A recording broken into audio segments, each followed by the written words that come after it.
if you want to really execute digital well, you actually need to encourage a sense of curiosity in the team. You need to allow people to try things and to get some of it wrong as well. And that's the thing with digital is that it's always in beta. You launch something, you test it, but the important thing is that you set protocols in place to make sure that you're actually measuring. You have a hypothesis in place. We've got something we want to test. This is how we're going to test it, and this is why. And then that's the important part of building out a digital mindset and culture in a team, is that you need to be open to some risk.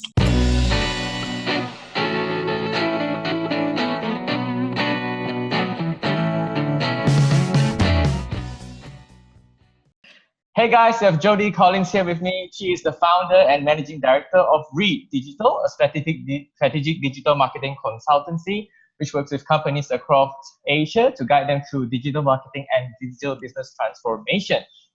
She also works with companies and individuals across the region to develop their digital business and marketing strategies. So, Jodie, welcome to the show. Great, thank you. Thank you for having me. So that was a mouthful. Jodie, can you in your own words, tell us what does Read Digital do? Yes, absolutely. So I started the business 3 years ago. Actually, I've just had my 3-year anniversary, which is very exciting. But yeah, started it 3 years ago here in Singapore, based here, but working across the APAC region. And really, there are a couple of key areas that we look at. We develop strategies for businesses, usually based around digital. So that's where most people need help. So we'll develop their marketing strategy or their business strategy, looking at how they can best leverage digital to really drive their business and reach their customers. And then the other main part of what we do is we teach people how to do all aspects of digital marketing. So we'll coach people. So we do a lot of one-on-one executive senior level coaching with CEOs, CMOs, to take people from a traditional marketing background and teach them what they need to know about digital. And we do a lot of workshops and trainings, and it's all very tied in with the strategy work. But the whole thing is we're here to try and help people succeed using digital. Amazing stuff. I love your business model. And one thing I want to address when I saw your profile and spoke to you briefly is that all these companies that you work with, like big companies like Malaysia Airlines, Celcom, and a lot of media agencies, obviously they have their own digital staff. So are you sort of filling in the void between the companies and the agencies? Are you like in the middle, like doing the consultancy? Yeah. So actually with those two clients that you just mentioned specifically, they are an example of where we were engaged to work on a strategy through their creative agency. So we do a lot of work with agencies as well, media agencies and creative agencies, where they'll ask us to come in and run workshops with their clients. And sometimes it will include inspiration sessions, so looking at what are the key digital trends in their particular categories. And then we'll run workshop sessions with the client and the agency. So come in and act as a strategist and as a facilitator to help them map out what are the priorities in digital. Because I think, a lot of times, everyone can read all of this information about digital and start making up their own decisions, and everyone has this information at their fingertips now. So oftentimes the agencies feel like they are, they're competing for knowledge that the clients know just as much as them sometimes. And so what we are asked to do is come in and help coach the agencies as well, and make sure that they are staying ahead of the game and can also then, do really interesting work with their clients. Good stuff. And one of the key things that you stated is like you sort of help clients come to a strategy. So can you tell us like the process of, developing a business strategy or digital marketing strategy with your clients? Yep, sure. So two different things. So let me talk about the marketing strategy component first of all. So I think what we work with on clients is we try and help them understand that they should be looking at developing a marketing strategy which has digital components rather than a separate siloed digital marketing strategy. And this is something that I feel really passionate about. And I think, when we were doing a prep call on this a couple of weeks ago, I was saying, look, this is my key driver, is that I get so frustrated because there are so many people out there who are saying that they really know digital marketing and they are so focused on just the really executional components, but they're not thinking strategically. And so what is really important for me is to then really work with clients to help them understand, okay, what you need to think about is a more holistic strategy, looking at overall what you need to be doing in marketing and then where digital fits in with that. So with any strategy, basically I always sort of say that you can really boil it down to just a few really key, simple questions. And, I say that these 3 questions changed my life. I had an excellent boss a few years ago when I was working at News Digital Media in Australia, actually. And he said to me, look, strategy can get so complex and confusing. You just really need to bring it back to these three key questions. Number 1, where are you now? Number 2, where do you want to get to? And number 3 is how are you going to get there? And so actually, when you're thinking about developing your strategy, that's all you need to come back to. So number 1, where are you now? So this is understanding where you are in your category, what your business delivers, what's your relationship with your customers, what's your business performance, what activity are you doing now that's working. So it's really, and competitors, of course, understanding where you are in the competitive environment. So whether we're looking at developing a marketing strategy or a digital marketing strategy, that is absolutely the first place that we always start. Where is the business now? What is it that you're actually, how are things performing? And then, of course, we go on to the next step, which is then where do you want to get to? So this is really then what are your business goals, and then laddering it down to your different objectives. What are your business goals? Then what are your marketing objectives? Then what are your communications objectives? And then, as we work with clients on this, then the more specific we can get about the objectives that they're actually trying to achieve, then the better we can be at delivering a strategy that helps them achieve that. So, we can help them, whether they're a client working through their creative agency with their media agency, we'll work alongside them to help them really define exactly what it is they're trying to achieve. And then, of course, the third part is then how do you get there? So then that's when we can start talking about all those fantastic digital tactics, which sometimes people just assume is, that's digital marketing. What is digital marketing? Well, it's doing some search ads. It's doing some activity on Facebook. Well, no, they are 2 things that exist in your overall digital marketing toolbox. But they are tactics that can get you to where you want to get to. But we need to be thinking about all sorts of other things. What's your business problem? Is it that you don't have enough awareness for your product or service in your category? Is it actually people know about you, but they're not buying you? And then what's the reason for that? So they're considering you, but then they're just not buying what you have on offer. Then that requires different tactics, different messaging through the entire process. So that's really strategy in a nutshell. Yes, great stuff. I think I told you before that I also run a consultancy here in Kuala Lumpur, and for me, it's also identifying the client's goals. And then it doesn't matter whether sometimes the client cannot run Facebook ads, or they have to be on Google, or they want to do things organically. It's about coming up with a strategy to get them to where they want to be. If some of the clients I even work with their sales teams, because that's where the growth is. You identify where is the fastest way that they can get to where they want to be, and of course, I sort of sometimes prioritize the resources that will get them the most results. So I identify the channel that needs to be prioritized in terms of resources. So I think you work with a lot of companies in terms of the consultancy and also training. So you mentioned that when it comes to digital marketing, they have to think strategically. So how does a C-level executive have to approach digital marketing? Like the CMO or someone hired like a CEO. So So how do they approach, should they approach digital marketing? Right. Yeah. I mean, a very big question. Yeah. So, I mean, number one, make sure that you've got the right team in place with the right set of skills to help you get to where you want to go. But really, I mean, it's going to depend on the size of the business and the size of the team. But again, it should come back to what is it you're trying to achieve.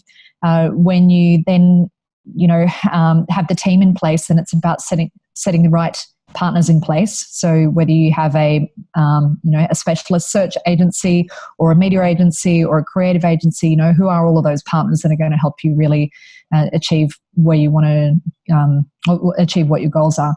But look, I think the thing is, especially when we're working with the bigger brands and, we're working through how do they approach digital marketing, it's so much of it is about education and also inspiring the people in the team to actually just start doing some work where they're testing different activities and seeing what works. And, part of it is you need to have some type of functional knowledge. So you need to understand a bit about how to do search or social or content or programmatic, data-driven marketing, whatever it might be. And the other part is that you need to inspire a sense of curiosity and a digital mindset. That's what we talk a lot about this with our clients. The importance of when you're really trying to execute digital effectively in your business, it can't just be about the functional or tactical areas. How you execute. It's also about how you think. And so this is where if you want to really execute digital well, you actually need to encourage a sense of curiosity in the team. You need to allow people to try things and to get some of it wrong as well. And that's the thing with digital is that it's always in beta. You launch something, you test it, but the important thing is that you set protocols in place to make sure that you're actually measuring. You have a hypothesis in place. We've got something we want to test. This is how we're going to test it, and this is why. And then that's the important part of building out a digital mindset and culture in a team is that you need to be open to some risk and, make sure that you're building in the systems in place to be able to build those feedback loops as well. So, like we talk a lot about when we do digital transformation work with clients, we talk about what the digital forerunners are doing. And, this is like a lot of the consulting companies are, the big consulting companies are in market talking about this stuff as well. And they say there are a few key things. One is it a data-driven organization? So are you aware of the data that you have on your customers, on your business? How are you linking those together? How are you using that data? So that's one key aspect. Another is, in developing this mindset that, that you are actually building a culture where there is some openness and willingness to taking some risks. But, and when I say risks, I don't mean, just throwing things out and just trying stuff, but actually having the proper feedback loops in place to make sure that you're actually trying some things and learning from that. And the other thing too that we talk a lot about is, when you're a CMO, your job is to make sure that all of the people underneath you know what they're doing. So, of course, you need to have your strategy in place in terms of or your objectives. We know where we want to get to. And then we need to make sure that the team has the ability to do that. And, part of that is through the skills that they're learning. Do they know the right things to be doing? Do they know how to execute, or are we just throwing them out there and hoping that they'll go and do some research online and find out, teach themselves how to do digital, which I encourage to an extent anyway. But, of course, a more formalized framework of embedding skills and behaviors in a business is really going to help. But, I see, like when I look at the best CMOs that I work with, they enable people, they empower them, so they give them the direction of where they want to get to, but then they hand it over to the teams. But at the same time, they're giving them the skills and knowledge and behaviors that they need to be able to succeed as well. Those are the key areas. Yeah, great stuff. I think that most C-level executives would get a lot from what you just said. From I think what C-level executives are very good at is they come from a different time where I think this is the best time to be in digital marketing. because we both worked at advertising agencies where it was a lot about brand building, about a lot of insight strategic thinking in the past. And now with digital, a lot of these things can be measured. Your creatives can be measured, your leads generation and your data can be measured. So when it comes to consulting these big corporations, what advice would you give when it comes to creativity or content creation? Great, love it. Great question. This is something that I'm really passionate about, actually, because I am a digital person. I'm definitely, I happen to have made a decision about 20 years ago to move into a digital business a long time ago, before the first digital bubble, showing my years. But, look, I've been working in digital for a long time and I really believe in it. I do believe, though, that maybe the pendulum has swung a little bit too far towards digital, and we are losing sight of some of the really important things that are, we need to think about building brand. We need to think about creativity. And, a lot of people, a lot of businesses, when they're focusing on digital, and look, I had a couple of conversations with some different clients about this today, they are very much operating at the bottom of the funnel. So someone is searching and the client's just, absolutely, we're just focused on conversion. We've got a limited budget, so we're only focusing on conversion activity because that's where we see the greatest return on investment. Now, that is all well and good now, but it's short-term thinking. And what we can't forget is that we also need to be thinking about how are we building our brand for when those people who aren't in market now they have us top of mind when they actually have the need for what we provide to them. So, this is where we need to balance the two. And look, you're right, everything is so measurable and digital. And I think, when we first started out doing banner ads like 15, 20 years ago, and everyone was so hung up on the click-through rate, which was just, one of the worst things to happen in advertising. But, so there was this assumption that, it only mattered when someone clicked through, which is ridiculous, because if you look at, all of the work that has been done on TV and in print for years and years and years, clearly there's some impact that is being had by running that above the line advertising. We don't necessarily know whether someone's responding there and then to that particular creative execution. Well, we don't know. We don't have any way of knowing. So, we need to then think about, really what is the role of our brand versus our activation activity. And, because I'm writing a module about this at the moment for our e-learning platform, Future Shift. And in this, I'm talking about, the role of longer-term brand building activity versus short-term activation. And, we reference a lot of the work that comes out of the IPA in the UK, where they've done some solid research over the years that looks at the fact that actually there's a greater long-term business impact when you concentrate on building brand, not just doing short-term sales activation. Yes, short-term sales activation, which is a lot of the stuff we can do in digital, can drive short-term business impact. But we do need to think about what we're doing to build our brand over the longer period of time. That is what then stays with people. Now, back to your question about creativity, it's creativity that drives brand building because, we're humans, right? So how do we, when we're exposed to thousands of different messages a day, we're bombarded with information, how do we retain that? We retain it by building memories which stick with us. And how do you best do that? And there's a ton of evidence that proves this.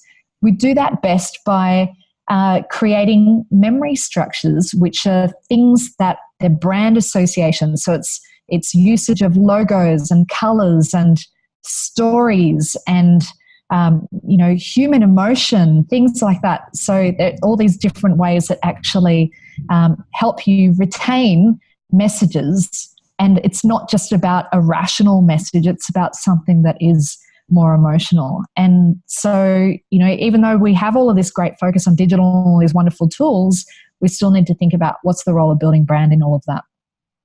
I see. Great stuff. Amazing insights. I always say to people who aspire to be consultants, there are a big number of them. I say the biggest challenge as a marketing consultant is to balance the long term and the short term. So when I consult on a client, I always get them short-term results through direct response advertising or wherever. Right. But in the meantime, I also will tell the client, hey, actually, we are also in the meantime working on the long-term brand building, which is all the creative stuff. So and it's really interesting because, it depends on whether you're working with a really big brand or a really small startup. And, we work with both. And the approach is very, very different. And of course, because, when you're working with a really big brand, they've got a team full of people who have been working in marketing for a long time, and they have their different beliefs and, their different roles and responsibilities around media or creative or digital or whatever it might be. So, you can have a different type of conversation. When you're working with a startup, it's very much, hey, I got to make this work, because if this does not work in 2 months, then, I'm going to be out of cash. So it's very much about like, how do we drive a short-term response? So we actually have a process that we go through with startups. It's very much, you've got to get this right, then this right, and then this right. And got to see some results. But at the same time, it's quite interesting. And, I'm just thinking about one of the startups we worked with recently, and, we did some content. So we were developing some content marketing, content and managing their social media accounts just to get it up and running for them. And then we handed it back to them to manage. But, they were sort of saying after 2 weeks, it's like, well, why can't we see any results on this? What's happening? We thought that like we'd put these posts up on LinkedIn and then all of a sudden they would just be shared and it would blow up. And, my first response to that is, well, you're not putting any paid media investment behind it. So of course you have to, if you want impact, you have to put paid media investment behind anything that you're doing in any social platform. But also this stuff takes time. This actually does take time, Yeah. Yeah, it takes time.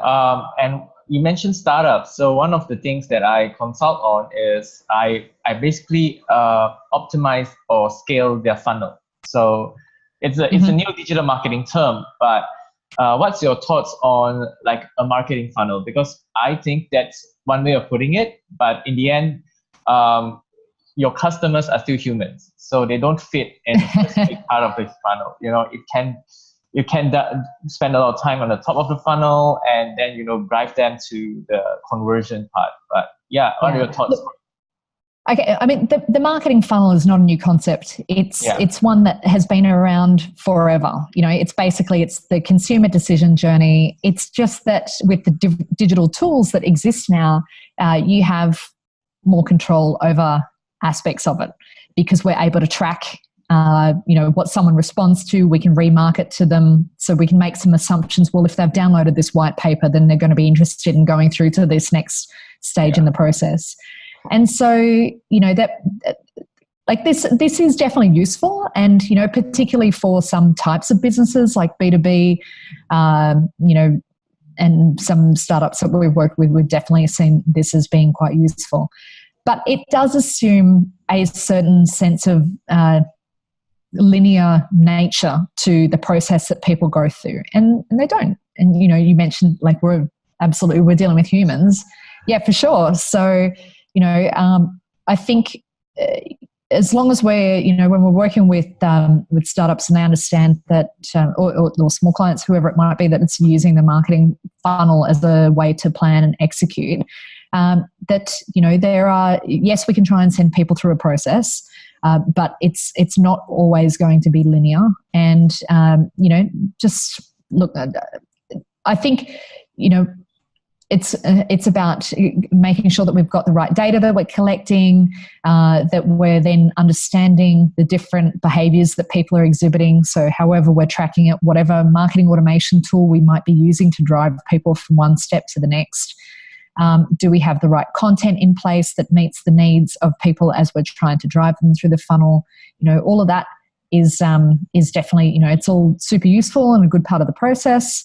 But yeah, I mean, it is not a new concept. I think it's just that, it's gotten a lot of airtime over the last couple of years, I think, as we've seen different types of technologies come out that make it more widely available to different businesses who have never really used it in the past. Yeah. So, definitely consumers don't behave in a linear way when it comes to the funnel. And you mentioned, a lot of companies try to manage their data. So what are the common challenges when it comes to, your clients, when it comes to managing data? So it really depends on the size of the client. With a lot of the big brands that we work with, then the challenges in lots of different types of data sitting across lots of different types of systems, potentially across multiple markets, and then I would say probably one of the biggest challenges is then if you're a media agency or a creative agency and you want to try and add value to a client, but you are not able to get access to data because the client's unwilling to share it because they don't necessarily see the value or understand the value of what you can bring, probably that is definitely one of the biggest challenges. So it's data quality, it's where it sits, it's who has access to it.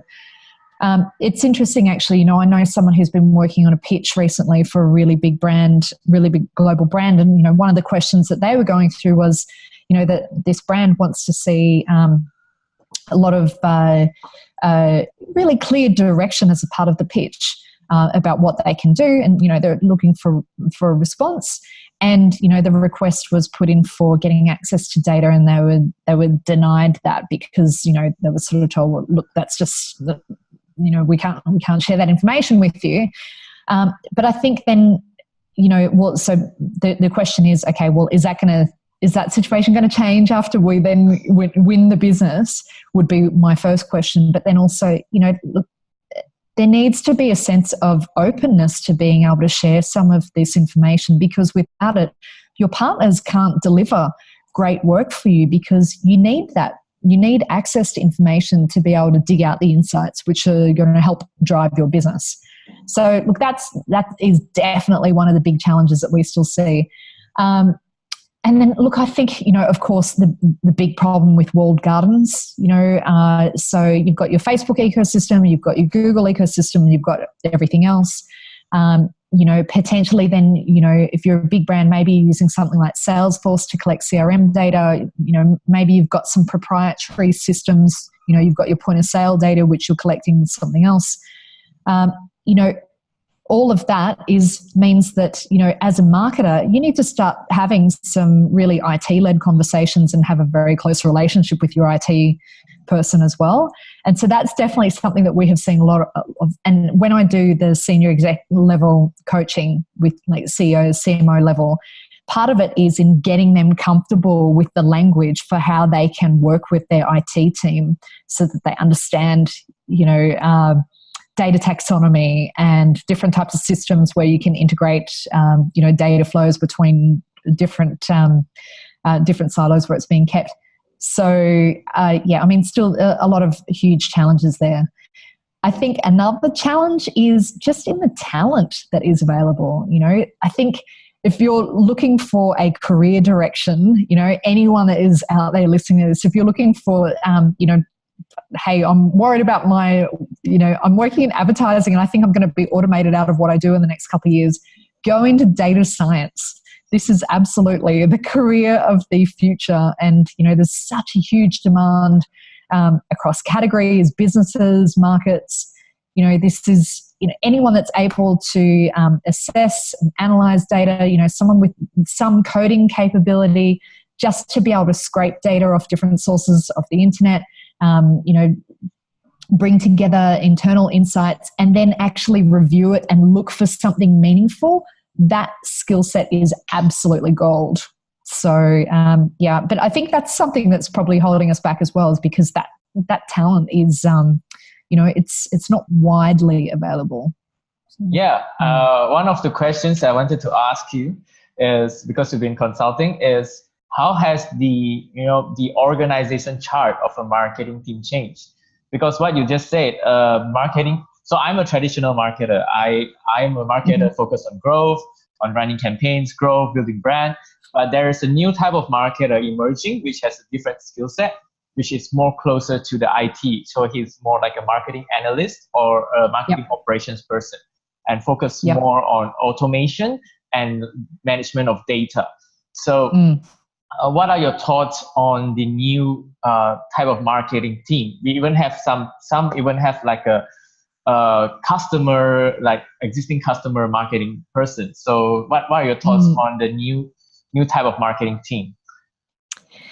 Yeah, look, I think, if I'm thinking about some of the big brands that we've been working with over the last 6 to 12 months, and I would say that definitely there has been a shift in terms of putting in people who actually sit within marketing, but also have partial reporting into the IT team. Definitely then, so you've got, those who need to have an understanding of technology, analytics as well. So, deeper understanding of analytics can kind of sit within the team responsible for the websites, can also sit within marketing as well. So definitely we're seeing some crossover there. An increase in the number of people who are responsible for customer experience as well. So, broadening out of the, I'd say it's sort of the push style of marketing and actually taking on more responsibility for customer service, and also then potentially in-store experience as well. So, we've seen some shifts there. That's really with the bigger brands, we can see a lot of that happening. Look, I think it's a really interesting time to be working in marketing because, I think there are a lot of changes that are actually, they're a little bit scary for some people, and it's quite interesting because, I think I get a lot of people contacting me, and now over the last few months, it's kind of been almost, 1 or 2 a week of people who are in senior roles who have been made redundant from particularly senior agency roles and are looking for what that next direction is. And, I just encourage everyone just to start going out there and learning anything they can about digital technology as it relates to marketing, and think about, because, there is so much change happening in the marketing teams. If they're thinking about how they can get a client-side role, even, reposition themselves in an agency, you've got to understand that stuff because that is absolutely where the demand is.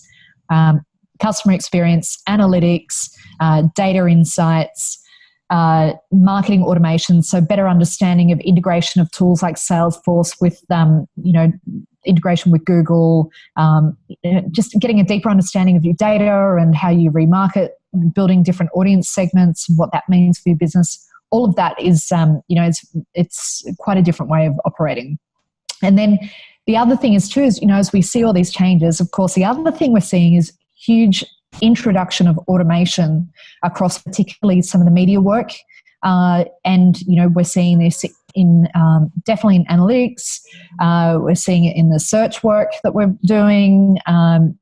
It's, this is starting to, well, of course, we've already seen it, in a shift away from insertion order-based media buying towards programmatic. So, that shift has already absolutely happened. I think people really need to be thinking about, okay, well, what am I interested in and what skill sets do I need to build out to be able to fit into this new ecosystem? And so having a good understanding of what the structural changes are in marketing as well as on the agency side is really, really important. And then just one final thing on that too is, something that I say to everyone we work with, because, we do a lot of training and, and even on the consulting side of things, when people are like, oh my God, everything's just changing so much. How do I keep up? How do I keep up with all of these changes in digital? How am I supposed to understand it all? And I just make the point, like even if you're from a traditional marketing background and you feel like you've been left behind, it is not too late to start, because the ironic thing now is that everything changes so much that even if you are starting now, it's going to be so different in 2 years anyway that you're going to know just as much as someone who's been working in the space for a few years. So it's never too late to learn how to do digital and understand technology.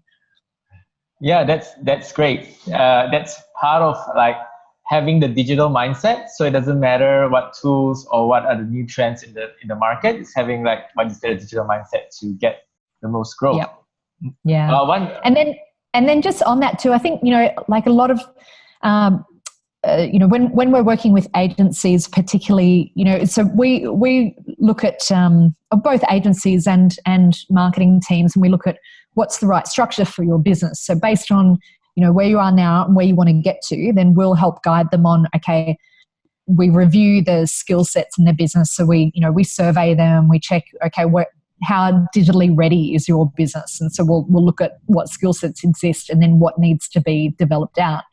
And one of the things that we look at developing with them is this idea of the T-shaped individual.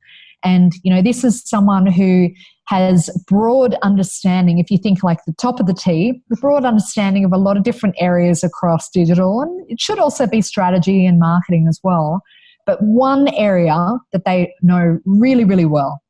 So, this is, I always recommend to people that have just one area that is your absolute thing. And particularly if you're coming at this new and you feel like, oh my God, I've been left behind. How am I ever going to keep up? Just go really deep on one thing. And that one thing could be search. It could be social. It could be programmatic. It could be analytics. Pick your thing and own it. That's what I would recommend. That's advice to all marketers. And I personally follow that as well. I am a generalist. I know basically everything from search to Google AdWords to content. But I go down deep when it comes to Facebook ads because I'm from a traditional background. I like to make some videos with targeting. So that's my passion. But if I lead a marketing team, I would know most things. But the same principles apply when you do Facebook ads to Google ads. The same principles of getting more growth. Yeah. But I think that's the key word as well. Like you mentioned, that's what you're passionate about. Yeah. And I think that is definitely the other piece is that, do something that you enjoy. Like if you're going to pick this, what's the, the vertical of the T for you, pick the thing that you think is really interesting. If you just think analytics is really super boring, then don't do that. Go deep on online video or content or, Or if you're good at writing, do content marketing, get SEO, Great stuff. So one of the things that Really Digital does is digital training. So I imagine that you train a lot of marketing talent in the various companies. So what are the skills that, as a marketer in an organization needs to learn? What are the skills that normally you teach them? Okay, so we work across digital strategy, and then we always frame everything with that strategic overview. So, the points that I mentioned before about where are you now, what do you want to get to, how are you going to get there? So we always start with that. And I think everyone needs to have an understanding of that. And then underneath that, choose the area that's right for you and your business. And so, we work with different teams and agencies on search, social, content marketing, online video, programmatic, of course. So we do a lot in the programmatic space. So we teach a lot of people how to do data-driven marketing or programmatic marketing. Across advertising, how they're developing their data strategies. So data strategies are a really important one. And I think actually it's quite interesting because when we work with different clients and agencies on, teaching them about data strategy, I think people think that it's a lot more complex than it is. But like everything is a process.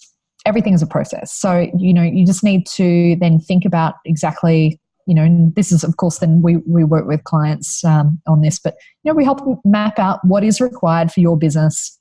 And then I think that's the thing. When we do our training work, we always link it in with your strategic approach as well. So I think that's what's kind of different about our offering in market is that we will work with a business to understand what they're actually working on. What's your brief? What's your challenge? What's your business challenge? What's your marketing challenge? And then we'll tailor the training around that. So it just means it's far more actionable for someone.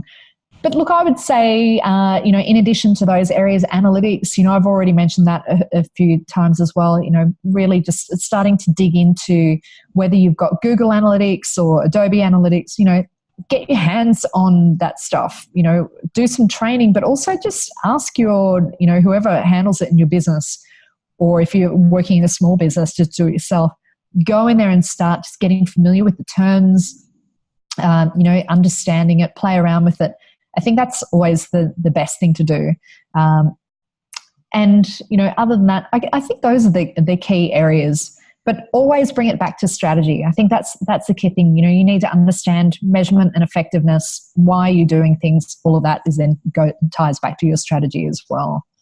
Yeah, I get that importance. So I work with some of my clients. I think that each level of the organization, from a marketing executive to a content marketer, needs to have a little bit of that strategic mindset, let alone the chief marketing officer. To know that what they are doing, is making an impact to the overall marketing. So it's great stuff that people do that. So enough of the serious stuff. I'm going to ask you, since it's your 3rd year anniversary for Read Digital, how did you start the agency, and how has the journey been like for Read Digital? Yeah, cool. Okay. So I used to be the digital strategy director for OMD, based here in Singapore, working across all of their international accounts. So I was responsible for digital strategy for clients across APAC for McDonald's, Intel, Hilton, Visa, Johnson & Johnson. And so actually while I was doing that work, I was doing a lot of travel across the region, and I'd lived in China before for 5 years, and I just absolutely loved living and working in Asia. And actually I moved home to Sydney for a few years, and I thought, oh no, I want to go back to Asia. It's way more interesting. The work is way more interesting up there. And it's because it's so varied too. Every market is so different and unique and at different stages. So, I think that's super interesting. But then when I was working for OMD, the media agency, so I was doing a lot of work where, I'd go to a market and I'd run a workshop for a couple of days, and I thought, oh, I really enjoy doing this actually. I like seeing that moment of someone getting it and just going, oh, wow, right, okay, I get that now. I can see how that applies to me, my brand, how like they're helping their business grow, but also how they're growing. I get a lot from that.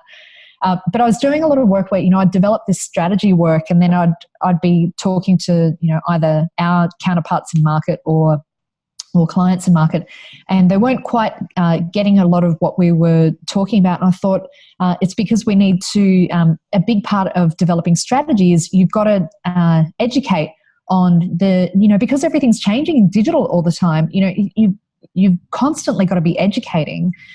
And we needed to set up the right frameworks for that. And I knew that, that wasn't OMD's core business. And I thought, okay, there's an opportunity here. One, I really enjoy doing it.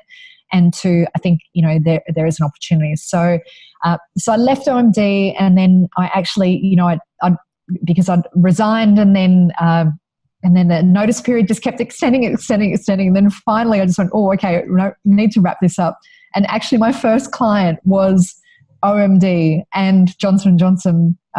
So actually, obviously, the business I used to work for and one of my clients. So it was a great way to start. And I've actually worked with Johnson & Johnson for several years. I'm still doing some work with them now.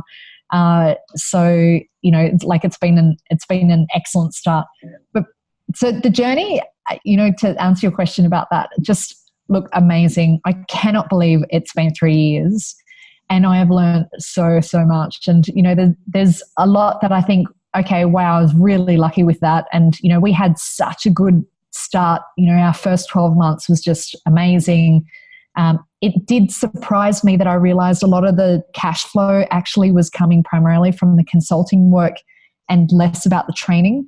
But I realized it was just because the decision-making process is so much shorter when it comes to requiring, consulting work. It's kind of, oh, we have this need, can you come on board now? Whereas the training work, it takes a lot longer to actually work with someone to get that on board. But I've learned so much about things you should do and things you shouldn't do. And, probably a few things I'd do differently, but at the same time, look, I love it. And I'm really blessed because I have an awesome team, and they're really supportive, and they get the vision of where we're trying to get to, and it's nice. Great stuff. Amazing story. Just want to log in more into that. Most of your clients are B2B corporations or big corporations. So what is your strategy when it comes to B2B client acquisition? So like is it creating content on LinkedIn or attending events or just like word of mouth? So look, it's mostly word of mouth, I will admit. So most of the work we get is it's referrals. It's either people that we've worked with before or they know someone who we worked with before. And definitely that's something that we've, over the last few months, actually we've been just really sorting out the product offering so that we can change that for next year, because there are definitely limitations as to how much you can scale when it's just coming through word of mouth. We want to be far more proactive about it. And look, we've been super lucky because from the get-go, because I've been working in Asia for 10 years, so my network is strong across the region, and I've got some great ex-colleagues and colleagues and friends working in a lot of different brands and agencies across the region. So, people that I've worked with before. So we've been lucky with that. But I want to broaden that out to other businesses who we don't know as well. And then, of course, the other thing is that we've got, in addition to the consulting, we've got the training work, and we've got an e-learning platform that we're about to launch, which is it's a subscription product for agencies and clients, where they sign up a per license fee, and it's specifically made for marketers and agency people working in Asia. So it has Asian consumer insights, it has guidance on how to plan and execute digital marketing and marketing activity across Asia. So with that, then of course we need to be consumer marketers, effective. Well, actually, no, not that product. Sorry, that's the different, the other products we're going direct to consumer. But, we need to think about marketing in a different way. So with that, we do a lot of content marketing. We use Infusionsoft for our lead gen activity. We use ClickFunnels as well for some of the video activity that we post up to. So, we've got, we use a lot of the tools that we're talking to our smaller clients, I would say, about as well. The more affordable marketing tools that an SME would use. I must admit, in 2018, I have just gone hard with conference speaking and speaking engagements and really, building profile as much as we can. I'd say one of the big learnings has been everything just takes longer than you think it would. So, that, especially when, we've got a small team here. So, it's we're a very efficient team. But, look, there is only so much that a few people can do. Great story. One of the things that I want to go back to is you said you were working for OMB and you realized there was a big demand for education, and that's not really what OMB does, the media agency. So there's a lot of demand when it comes to educating your marketing personnel in companies. So how does this demand come about? How does a CEO sit down and say, hey, there needs to be digital training for my staff? What point does a company know that they need digital training? I think if it's coming from, so it can come from two directions. One is senior management identifying that they're not delivering on the work. So, maybe they recognize that they're trying to do some work, but the team just doesn't have the skills to be able to execute it. So they'll either have that recognition with their managers, or it comes from the bottom, which is, hey, we really need to understand this and we don't have the skills to do it. So can we please get some training? And so then it's your people who are actually doing the execution work asking to be trained in certain things. I think sometimes probably the biggest challenge is that people don't know what they don't know. And that's actually, a lot of the questions that I get, particularly from the senior guys, is, we're really keen to understand how to do different aspects of digital marketing, but we don't know where to start. And it is this whole, we don't know what we don't know. Because to be really honest, like if you knew what you were looking for, everything you need to know about digital or marketing or strategy is all available online. It is all available online. But you need to know what it is that, one, is right, because there's so much stuff out there. And honestly, there are so many charlatans as well who are out there, saying that they really know this stuff when they don't. So how do you figure that out? Well, that's when you're looking for credibility. And, two is then who's got the time to be able to, go out there and package all of this up themselves. And so then that's where, they're looking for solutions. But look, I think, when it comes to the CEO figuring out, we need this, I think particularly in the last 6 to 12 months, I've seen a real shift in this recognition in some markets where, you've got businesses now realizing, oh, wow, this, we've been talking about digital disruption for a little while. This stuff is actually happening now. We're seeing digital businesses, digital first businesses really starting to disrupt all sorts of different categories.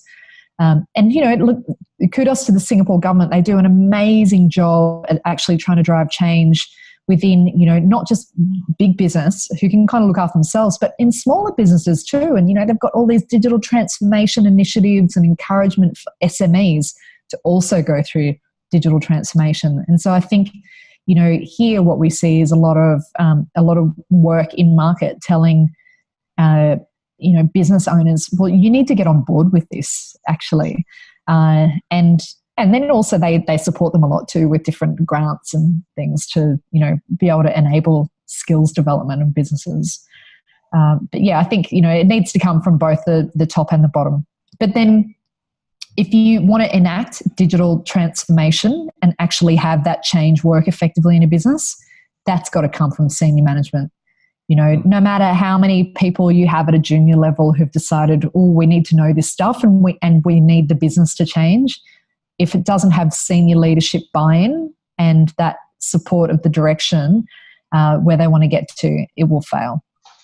Great stuff. I'm going to go to a more specific question. So you mentioned you worked with brands like Johnson & Johnson and like Hilton. Yep. So my question is, as a marketer, is why aren't big brands doing more in digital? Are they facing challenges or are they doing something different? Why are, yeah. I think I would argue that actually most of the big brands are doing a lot in digital. We're seeing, a lot of big brands who are putting huge parts of their overall media budgets into digital activity. They're trying to overhaul their systems internally. They're setting up new team structures. So I think actually there is, I am seeing with the big brands we work with, a lot of activity. So, I think, we're seeing huge shifts in investment still. And actually I saw some figures today released by Magna, I think it was, saying, a lot of the increase in ad spend is going towards digital and it's really being driven by activity that's happening in APAC. So actually I think that, most big businesses, particularly consumer-facing businesses, are really making a shift. Where I don't see the shift actually is with, we do a little bit of work in the legal space. So we work with some legal firms on how they can be thinking about, or identifying how digital disruption is going to impact them, how they can think about becoming more digital. And that's where I see in some of those more traditional B2B businesses, a bit in accounting as well, where you've got partner-based firms who are just really holding back on undertaking any type of real transformation in either using digital for the way they work or for the way they do their marketing. That's super interesting to me. And, look, definitely even with some big B2B categories, again, you have pockets of excellence, but in more traditional areas, there's a lot of companies holding back in that space. But in consumer, I'm seeing a lot of change.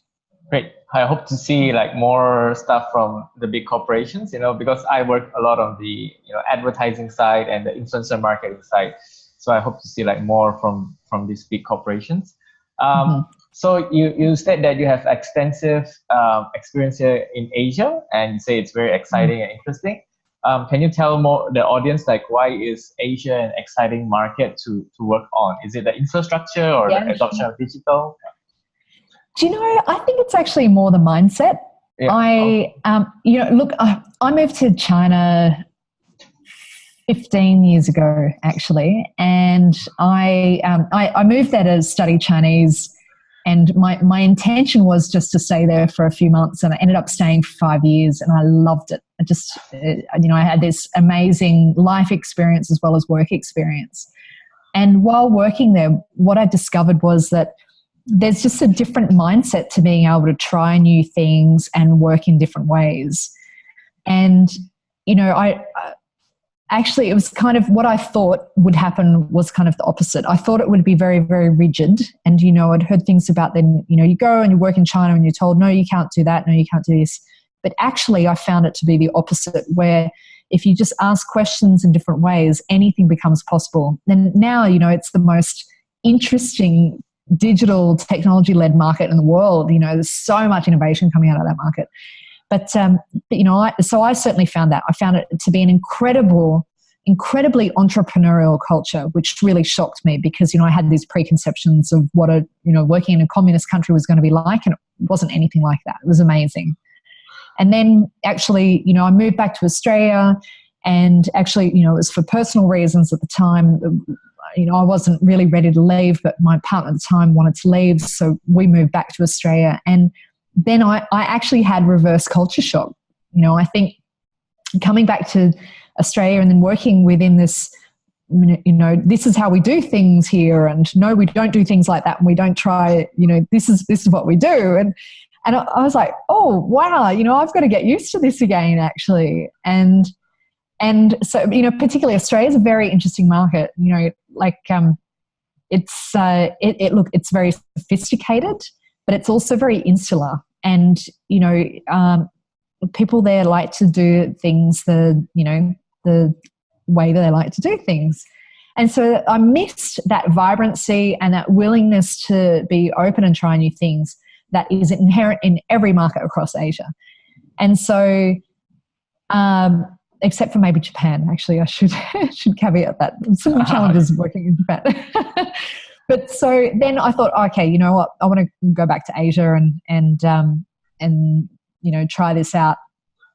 And I thought, okay, I'm going to move to Singapore because I thought, I don't know if it might be really tough to replicate what was just this incredibly positive experience working in China. So I came back here and then got to work across the region, and I just fell in love all over again with just how different every market is. And, it's just, there is this sense of possibility here. And I don't know, there's just, people are willing to try new ways of working. And because everything's changing so quickly, there's this openness to learning and, just giving things a go. And, if things kind of break a little bit, then you fix them. But yeah, that I think that is, that's definitely the difference. Of course, every market has its own nuances. Working in Singapore is very, very different to working in Korea, which is very different to working in India. So, they all have their own nuance. But, even just the fact that they're all so culturally different. And when you're working in regional roles and, all the work that we do here is, it's working across the region, particularly with the bigger brands we work with. It's fascinating to have, 3 different calls in one day where you're dealing with different teams and different cultures from different markets, and being able to navigate that is just super interesting. Cool, great stuff. I'm also very excited to work around the region. It's very diverse. Malaysia and Singapore, it's very different. So near. Yep. Indonesia is very different. So I always tell people when the market in Asia, it's prepare for the diversity. Vietnam is very Vietnamese and Thailand. So I want to ask a question, but you don't have to give a long answer for this. Just to get your thoughts because we're chatting anyway. So because you have experience coming from the creative advertising side, MNC Saatchi, and that's what my background is as well. I was part of like Saatchi and Saatchi, and you had the media agency side. What are your thoughts on the agency model in like 2019? We see a current trend of agencies merging, old and new agencies merging. So what are your thoughts on the agency model moving forward? Okay, yeah, I can answer that in one line. Every agency needs to go full service. Yeah, great stuff. Great stuff. There are agencies here. Media and creative needs to join together. We cannot be operating separately anymore.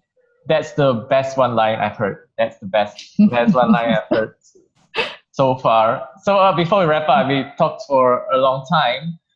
Besides Redigital,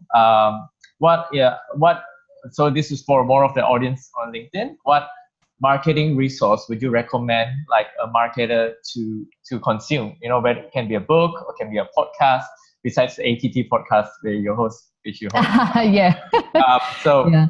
Well, of course, I'm going to plug our own products here. Sure.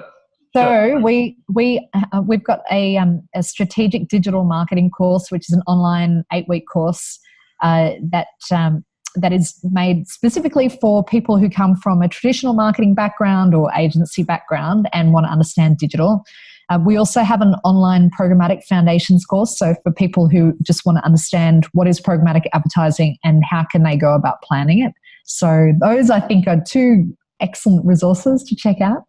Yes, of course. And then, and then, as I mentioned, we've got this this platform that we're creating at the moment, we're about to launch, which is called Future Shift, and that is all about teaching people how to do all aspects of digital, and that's a subscription product. So it's made for agencies or marketing teams where they've got 10, 20, 100 people who can then go in and learn themselves. And then we also come in and run workshops with them so that people can, so it's a blended learning offering. People can watch the videos beforehand and then we come in and run workshops to make it actionable and more meaningful for them.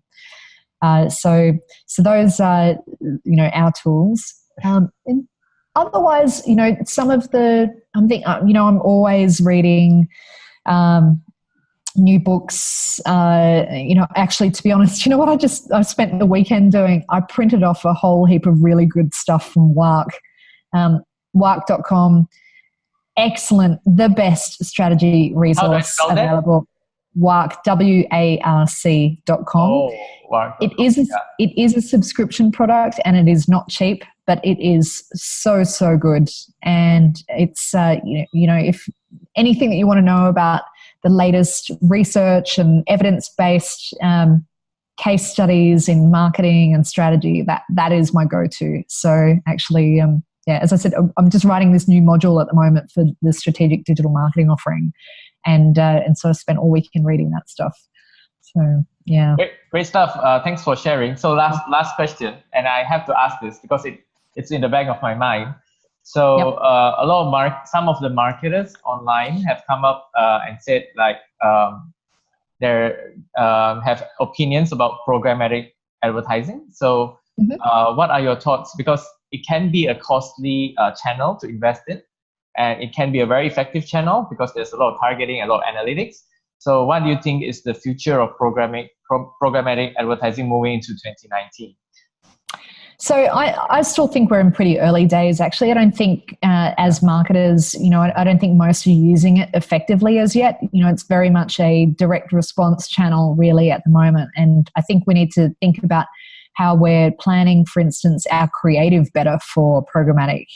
So actually, I think it can be used really effectively. I don't think, it shouldn't be an expensive channel. It should be a highly cost-efficient one because it should be about reaching the people who are the right people that you want to reach. Reaching the right audience, because you've got additional data and, different, whether it's context or behaviors or whatever that can feed into, the targeting that you're using. So look, I think what's next for programmatic is all of the other types of media that aren't programmatic yet coming on board. So I think we'll see more connected TV in 2019. We'll start to see it being tested across different markets in Asia. Is that fully programmatic, auction-based buying of specific audiences? No, but I think it's early days and it will move towards that. I'm heavily involved in a conference that is organised here, a programmatic conference called ATS. And, in that I advise them each year on what content they should be putting onto the agenda. And the big things for me, this year was all about data regulations and what we do about that, how we manage that. That seems to have been a little bit of a blip, and actually everyone seems to have managed it quite well. I think for me next year it's about effectiveness and creative, so actually understanding the whole ecosystem, how we have a better conversation with people who aren't in the programmatic conversation at the moment. There's still an education piece, there's still like a big section of the people who should have an understanding who don't have an understanding yet. So I personally would love to see way more creative use of what we're doing in programmatic. And that means bringing the creative agencies into the process as well. That's a big thing for me. Great stuff. Thank you so much, Jodie. I think we reached the end. I got so much insights and so much practical advice from this. And I hope that, the audience on LinkedIn will get a lot of value from this as well. So thank you so much, Jodie. Cool. Thanks, Bob. Great speaking with you. Thank you for your time.